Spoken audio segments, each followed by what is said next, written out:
Now, a bit of a mystery here in the United States. Former US President Donald Trump has abruptly decided to ditch his planned press conference in Florida, which was billed as an address on the first anniversary of the January 6th Capitol Hill riots. The former president was expected to defend the actions of his supporters 1 year ago, but he's now cancelled his appearance. In a statement, Donald Trump claimed that he was scrapping the event due to the total bias and dishonesty of the media and the House Select Committee investigating the then US president's role in the Capitol riots. Meanwhile, US President Joe Biden will be marking the 1 year anniversary of the uprising. He's expected to address the historical significance of last January's events, and Vice President Kamala Harris will also speak on Thursday to commemorate the day. The president will speak to the historical significance of January 6th and what it means for the country 1 year later. As a reminder, on the afternoon of January 6th, the president called what was happening at the Capitol then an unprecedented assault on our democracy and an attempt to subvert our Constitution and interfere with the peaceful transfer of power.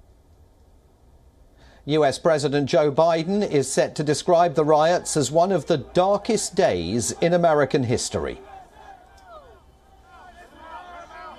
I have to say, I don't think we've held back on this front. I mean, President Trump's role in subverting our Constitution, attempting to block the peaceful transfer of power, and defending a mob that attacked our Capitol and law enforcement has been well documented. And it's something, obviously, the president spoke about in terms of that being one of the worst days in our democracy. While the cat may have got his tongue this week, Donald Trump says he will address the January the 6th anniversary, but not until later this month, when he's due to take part in a rally in Arizona. Our correspondent Susan Tehrani is joining us live now from New York. Susan, a bit of an unexpected move that by Donald Trump. I mean, unexpected, first of all, to suggest that he was going to speak on January the 6th, then to say that he wasn't going to do that after all. What do you think we should be expecting on the first anniversary of the Capitol riots, which, of course, is going to take place on Thursday?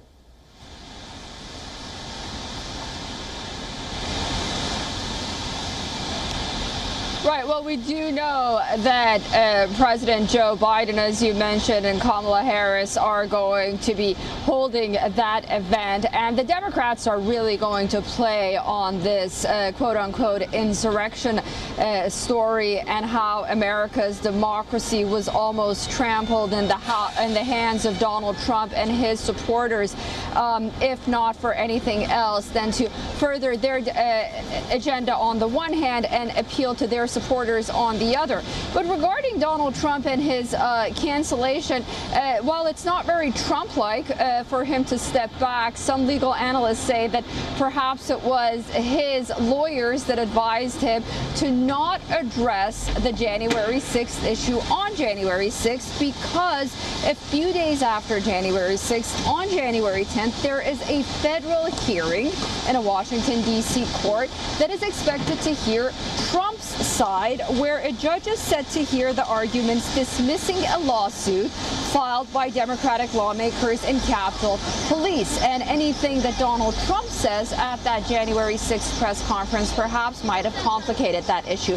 And that may have been the reason why he decided to speak on January 15th, which is after this hearing on January 10th. But we'll wait and see what happens on January 6th. I mean, there's probably going to be a lot of security in and around the Capitol building. The theatrics is definitely going to be there. And on the part of the Democrats, we definitely know what to expect.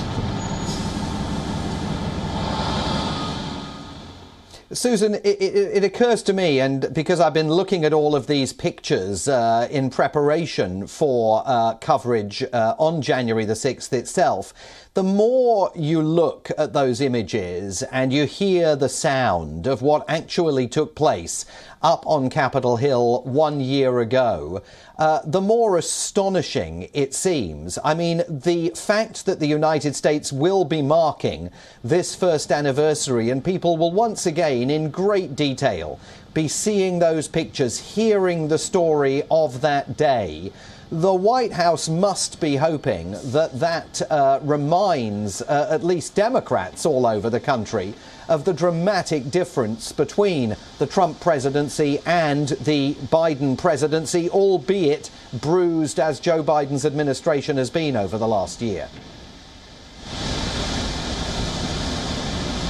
Absolutely. I mean, Simon, I agree, and I think that is what Joe Biden ultimately ran on a year ago, and this is his opportunity to really pound on that.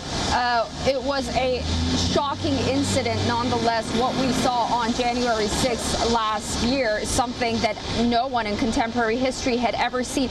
But the message that he ran on, at least one of them, was that the adults are back in the house. This is the government of order and discipline, and we are going to take care of, quote unquote, democracy, and everything is going to sort of be in the right place at the right time.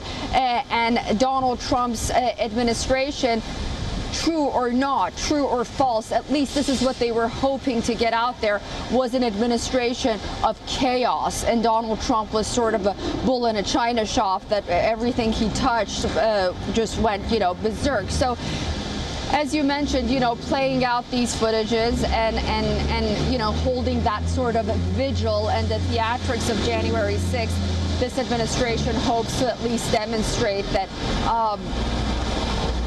they are the administration that will at least carry out order and quote unquote democracy. How far that message will be enshrined and ingrained into all of America is yet to be seen. Remember, he also promised to be the president of all Americans, and that's something that many Americans are arguing whether he, really delivered on it or not.